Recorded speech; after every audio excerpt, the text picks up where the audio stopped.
পরের বছর আমরা পায়রা রাখবো, পরে আমি পায়রা রাখবো বা চিল রাখবো, ওপরে বাইক চলে যাবো। হ্যালো সায়নদা, নমস্কার। হ্যাঁ নমস্কার।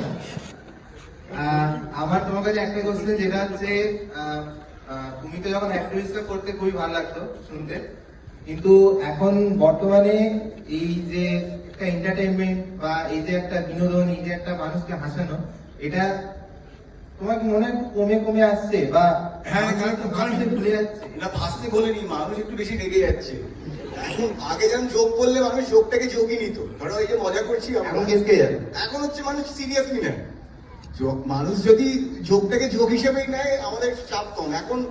আগে যেরকম আমরা সবকিছু বলে দিতে পারতাম, এখন দেখছো না এত কেস হচ্ছে কমেডিয়ানসের ব্যাপারে। এদিকে একজন রাজনৈতিক লিডার, সে উঠে হেড স্পিচ দিচ্ছে, খারাপ কথা বলছে, বা একজন সাংবাদিক মিস ইনফরমেশন দিচ্ছে, ফেক নিউজ ছড়াচ্ছে নিউজ চ্যানেলে, বা কোনো কমিউনাল কথা বলছে, সেইটার মানে এগেনস্টে কোনো কেস হয় না। কেস কাদের এগেনস্টে হয়? যারা সিরিয়াস কিছু করছেই না, যোগ বলছে।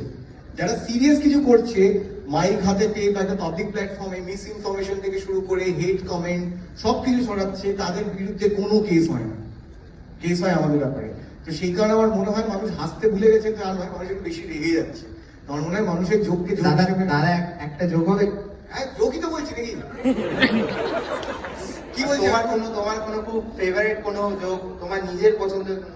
আমার পছন্দের যোগ বলতে বুঝতে পারলাম না। যে কোনো যোগ। ও নিজে বলে নিজে হাতে লিখবো। আমি না যোগ কি বলবো, আমি তো যোগই বলছি। ও তুমি চুটকি শুনতে?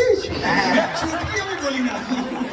আচ্ছা, যে আমাদের পরে টমিদা একদিন এই করেছিল, ওটা আমি বলতে পারি না। ওকে, নেক্সট। তো আমি বলবো যে আরেকটা জিনিস সবাইকে বলবো, যেহেতু তোমরা এখানে সবাই পরবর্তীকালে খুব সিরিয়াস প্রফেশনে যাবে,